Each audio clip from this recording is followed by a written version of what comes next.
sourd qui n'entend rien du tout. Tu t'en fous de Dieu, tu te moques de sa Bible, mais un jour, tu couleras des larmes pour tout cela.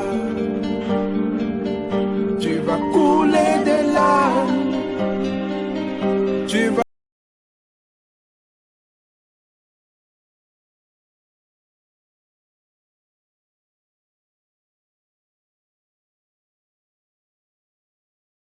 L'envoûtement dans le monde mystique pour posséder les gens. Il y a plusieurs manières qu'ils font pour posséder les gens. Par exemple, je commence avec la mère des mères, l'église catholique romaine. Tu vois, tous les temples des agents mystiques sont mystiquement travaillés. L'église catholique fait quoi? Pour posséder les gens. Et tu vas faire le constat. Lorsque il y a quelque chose qui se passe, lorsque le prêtre rentre au temple, le prêtre. Pourquoi on dit que lorsqu'il rentre, personne ne peut rentrer en même temps que le prêtre? Lorsque le prêtre rentre avec les enfants de cœur, le prêtre, tout le monde libère. Il va rentrer seul, il rentre là, tout ça, il rentre. Lorsque le prêtre va rentrer, déjà, lorsque tu rentres dans l'église, dans toutes les églises catholiques, à l'entrée là, il y a un tapis souvent, souvent parfois on met comme un truc, on appelle ça quoi? Comme du genre tapis rouge. Bon, il y a d'autres qui font ça, il y a d'autres qui ne le font pas. Tapis rouge. Cependant, spirituellement aussi, il y a un tapis qui est là. Il y a un tapis qui est là. Et ce tapis qui est là a pour rôle quoi? Ça a un rôle de vous envoûter pour vous faire un tais-toi. Ce tapis là qui est déjà là. Mystiquement, vous ne pouvez pas voir ça. Le prêtre, lorsqu'il rentre, il va monter sur son autel, tout ça. Il va rester. Mais cependant, lorsqu'il va commencer à prêcher, on dit à l'heure de la prédication, comme il appelle ça, le prêtre vient s'abaisser devant la chair. Il s'abaisse, il fait une prosternation là, lorsqu'il se prosterne, puisque là, ça s'appelle même physiquement. La table du prêtre, il met ses bougies ou il met ses trucs là. Ça s'appelle le tombeau d'autel. Le tombeau comme tombeau d'autel. Donc, un autel, un autel en forme de tombeau. Donc, c'est un tombeau qu'on a mis l'autel. Sous l'autel, il y a une pierre. Et sous cette pierre, on a enterré une partie du corps du saint à qui attribue le nom de l'église. Voilà. Parce que les saints catholiques... J'ai déjà entendu ça aussi.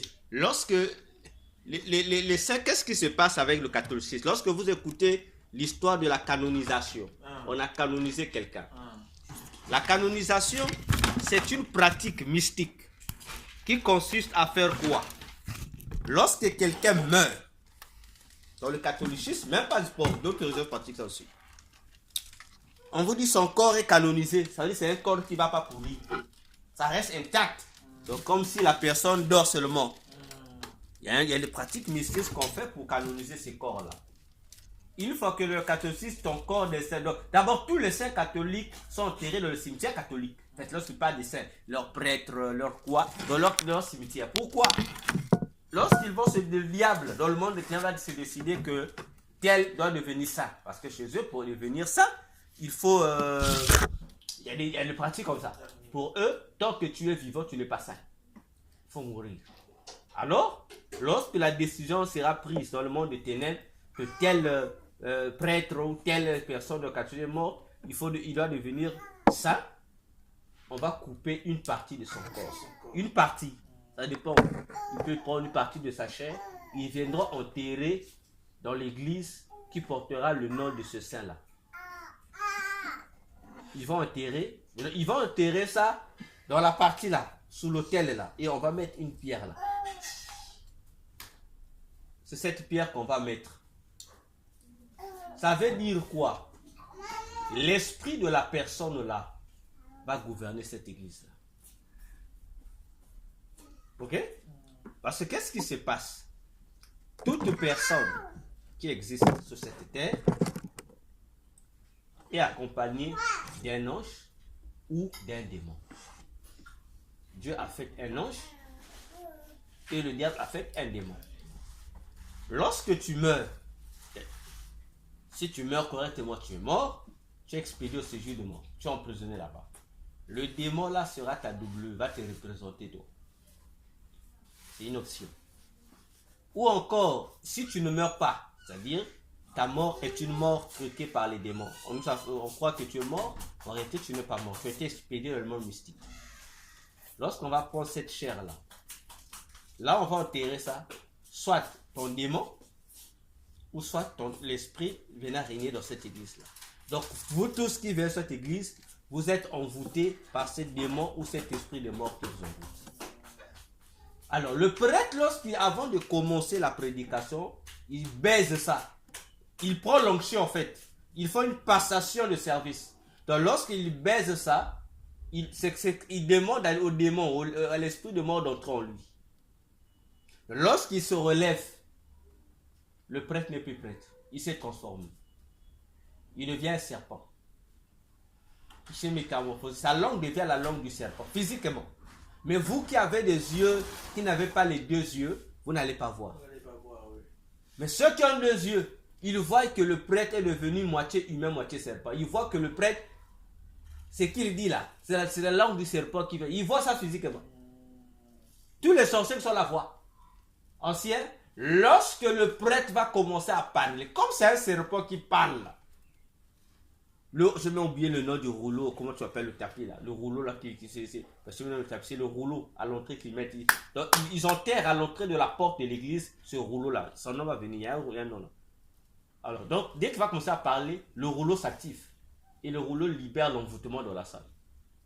Tout ce que le prêtre dira, en mal comme en bien, personne n'aura la réflexion de critiquer. Tout le monde se dit d'accord. Tu as jamais remarqué ça? Tout ce que le prêtre va dire, tout le monde va dire Amen.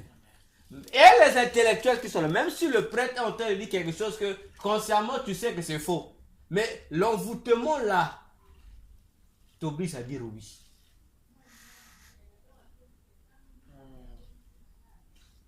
Donc, imaginons-nous, chaque fois que les gens viennent au temple, ils sont envoûtés.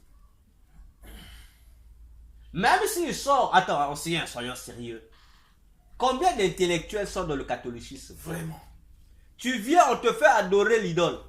Vraiment. Mais à l'entrée de l'église, là, dans l'église, là, de part et d'autre, des quatre coins de l'église, on a écrit les 10 commandements. C'est bien écrit sur le mur. Vraiment. Le premier commandement, tu n'auras pas un autre devant moi, tu ne vas pas adorer des idoles. Tout le monde, moi j'étais catholique. À cette méhanette là, au coin là. On voyait ça, c'est écrit. Mais dans le culte, il y a des idoles, on vous demande de vous prosterner devant ça. Même à l'entrée, avant le début du culte, à l'entrée, il y a une grotte de la Vierge Marie. On doit vous prosterner, vous faites le culte. Mais on vous présente en même temps le commandement. Pourquoi les gens lisent même ça?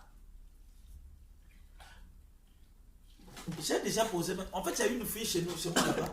Cette fille-là, je l'ai déjà parlé de ça.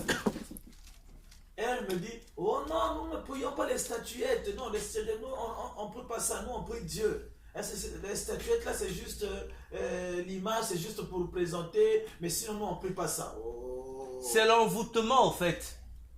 L'envoûtement t'empêche de voir la réalité. La réalité, ah oui. Ok, regarde. Les vrai. catholiques et les prêtres, il faut que le prêtre soit des gens qui trompent. On vous dit que non, nous, c'est ça, non? Mais lorsqu'ils vont voir le féticheur, ils disent quoi? Les choses du féticheur, les mêmes idoles féticheurs, ils disent quoi? Ça c'est mauvais, c'est interdit. Les idoles c'est interdit. Mais lui il pratique ça. Tu vois comment on envoûte les gens? C'est ce que font chaque jour lorsque les gens vont dans le temple catholique pour prier ou faire quoi? Vous êtes envoûtés. Les autres sectes font quoi? Et les églises du diable, ils enterrent soit un bébé vivant à la chair là-bas, un bébé vivant, donc un enfant, un nouveau-né qui vient de naître, ils vont voler ce bébé-là, ils vont l'enterrer vivant sur la chair. Ça. C'est donc ce sont des cérémonies qui se passent la nuit. Tu vois?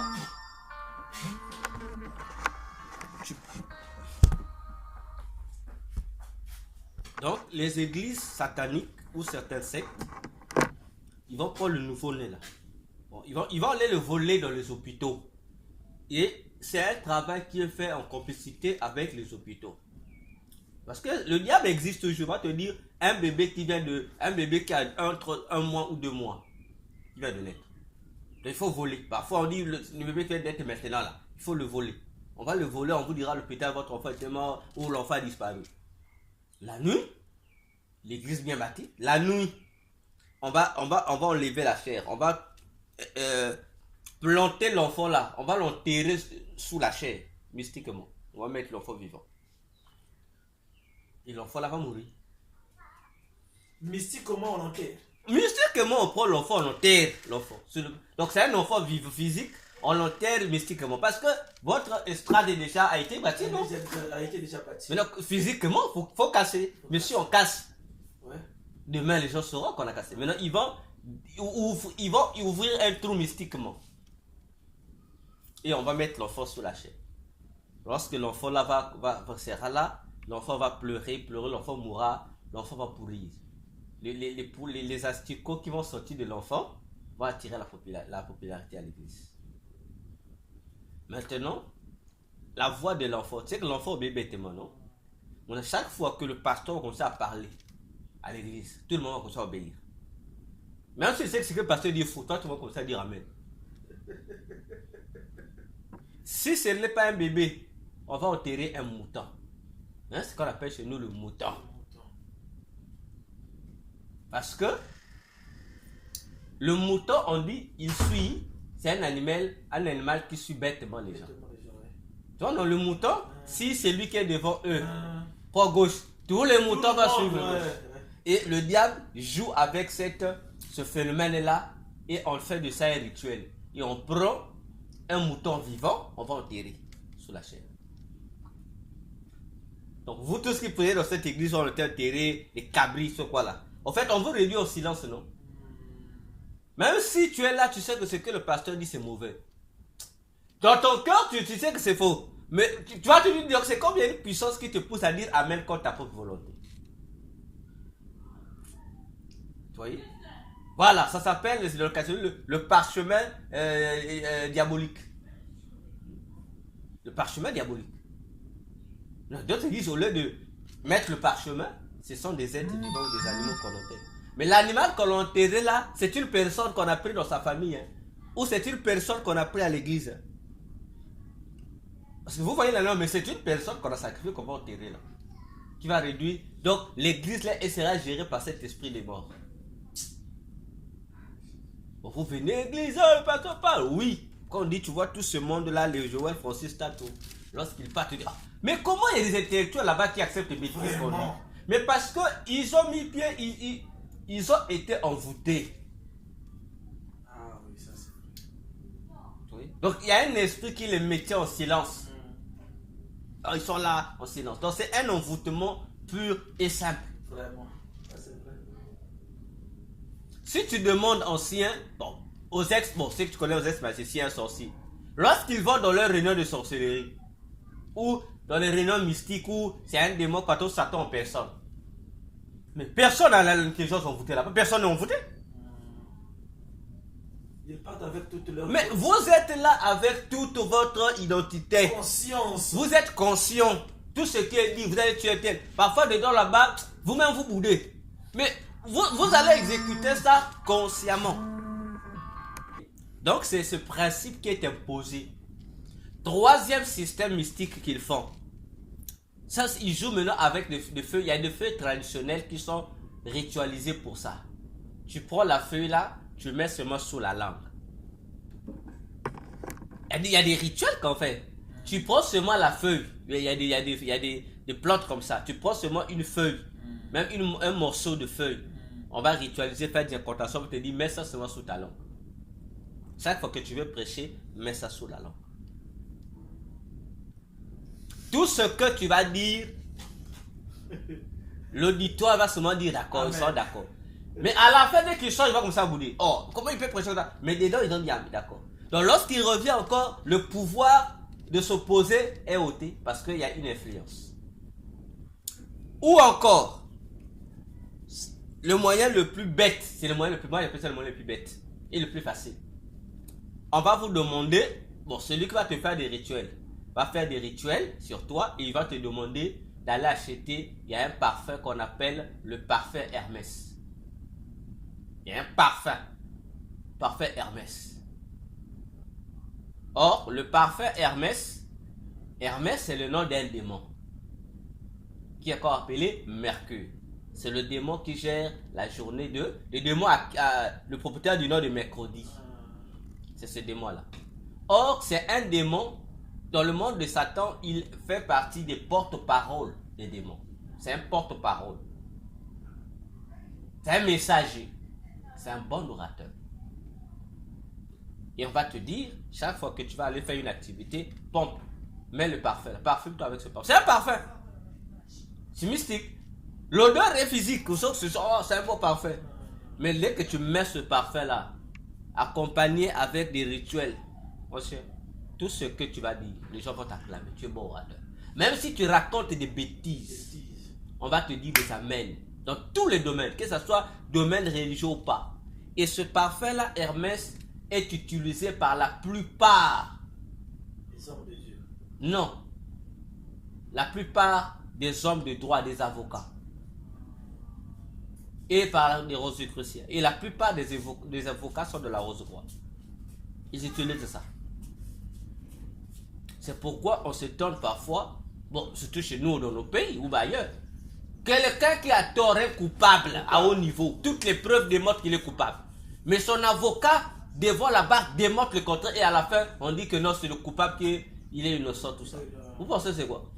Nous disons non, c'est pas la complicité parce que c'est le démon Hermès qui défend. Et lorsque le démon Hermès est en train de parler, Hermès parle, mais il envoûte tout le tribunal. Et le juge qui est là, le président du tribunal est envoûté.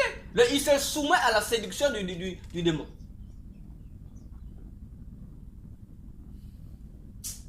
Voyez. Donc il y a plusieurs pratiques comme ça qui sont utilisées. Et il y a encore une autre pratique qui a été introduite par au travers de la Kabbale juive, c'est le port des bagues. Les bagues, oui. Ancien, regarde, bon, je dis fais attention aux pasteurs qui ont des bagues dans les mains là, les grosses bagues qui ont toujours des couleurs derrière. Fais attention avec eux. Fais attention avec eux. Tu vas voir un pasteur, un homme de Dieu. Il parle bien. Regarde seulement ses doigts. Pose la question seulement, la bague là. Mais parce que qu'est-ce que fait la bague là? Mais à côté, il a sa bague de mariage dans la main gauche. Mais juste pas dans la main droite ou dans la même gauche, il y a une autre bague là. Il faut te poser la question, qu'est-ce qu'il faut avec ça? Ce sont des bagues magnétisées. Ce sont des talismans. À l'intérieur, la plupart vont le prendre. C'est pour avoir l'art de parler, pour convaincre. En fait, ils ne convainquent pas, ils ont foutu les gens. Et avant de prêcher, il y a des formules qui doivent tourner ça. On lui donne un rituel à faire. Après qu'il commence à parler. Vous qui le suivez à la théorie, il me dit des bêtises. Mais son église est vous remonter. Amen. Oh l'homme de Dieu, avance, avance. C'est ça dont vous témoignez. Et si vous regardez sur YouTube, la plupart des pasteurs qui passent sur YouTube, regardez leurs doigts. Surtout ceux qui aiment faire des débats avec les gens. Pour qu'elles soient sur les réseaux sociaux, les pasteurs qui aiment aller faire les débats là, qui veulent montrer que c'est eux qui connaissent là, regardez seulement leur dos. Moi je ne vais pas citer leur nom. Je dis aussi, regarde seulement leur dos. Je vais faire ce constat-là. Fais seulement le constat, regarde seulement bien leurs doigts, tu vas voir. Oh, mais il fait quoi avec la bague?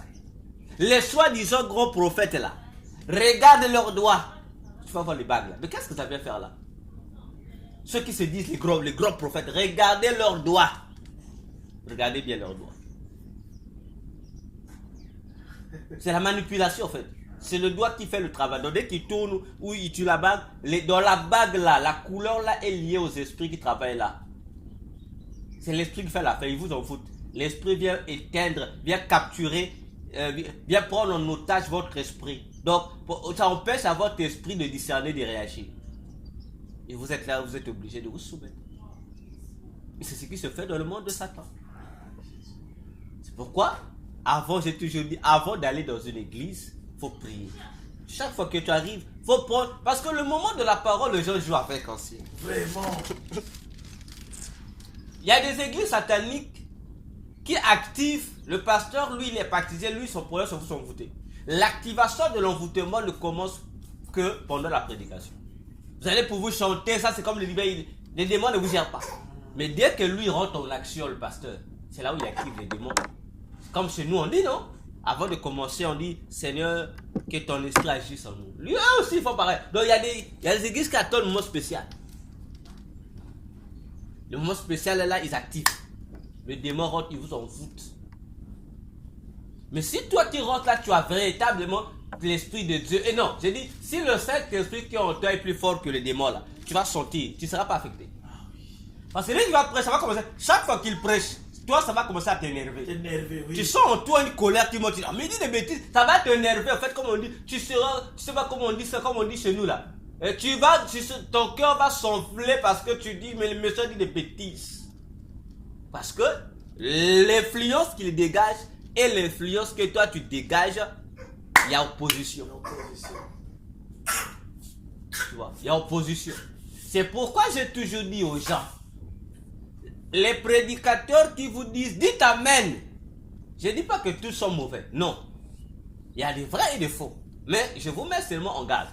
Si un prédicateur qui prêche, qui vous dit, dites-moi Amen, ne dites jamais Amen. Non. L'Amen, ça ne se demande pas. Ça ne se demande pas. C'est toi qui écoutes qui dois dire Amen. C'est volontaire. C'est pas qu'on doit te dire ancien. Dis Amen. Non. Non. Parce que le prédicateur qui prêche peut te mettre dans un pacte mystique sans que tu te rendes compte. Parce que lui déjà, il a déjà fait sa prière, sa formule magique à l'intérieur. Mais pour que la formule puisse avoir des impacts sur toi, il attend que toi tu actives ça toi-même. Il te dit Amen. Dis Amen 3 fois. Toi tu te répètes Amen, Amen, Amen. En toi tu oublies qu'en disant Amen, Amen, tu lui donnes le mot de passe. Tu lui ouvres le porte spirituelle de ton être. Et lui rentre. Le démon peut rentrer en toi et en vous. Donc, mystiquement on appelle ça des clés qui activent. Amen, c'est toi qui... Bon, c'est pas aussi obligé. Hein? C'est pas aussi obligé, c'est ça. Parce que le pasteur aujourd'hui pense que si les gens ne disent pas Amen, donc c'est qu'ils prêchent les faux. Non. On sait, ça m'arrive, je suis une prédication depuis à la fin. Je n'ai pas dit Amen. Mais ça ne veut pas dire que la prédication était mauvaise. Non. J'ai suivi l'orateur, il a bien prêché, il a dit des choses vraies. Mais je n'ai pas moi dit Amen. C'est pas un péché.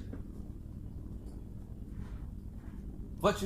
Donc il y a des codes comme ça qu'on prend, on vous impose. Amen, Amen, l'autre, Amen. Non, non, non, non, non. Laissez à l'auditoire. Mais pourquoi on est dit Amen? Mais dites même, disons gloire à Jésus. Pourquoi vous évitez ça? Tout le monde se dira Amen. Répétez Amen. Dites Amen. Non, non. Dites aux gens, Jésus seul est Seigneur. Mais on va Amen parce qu'on sait que c'est un mot que j'utilise. Donc voilà un peu avec ces éléments mystiques auxquels il faut faire attention.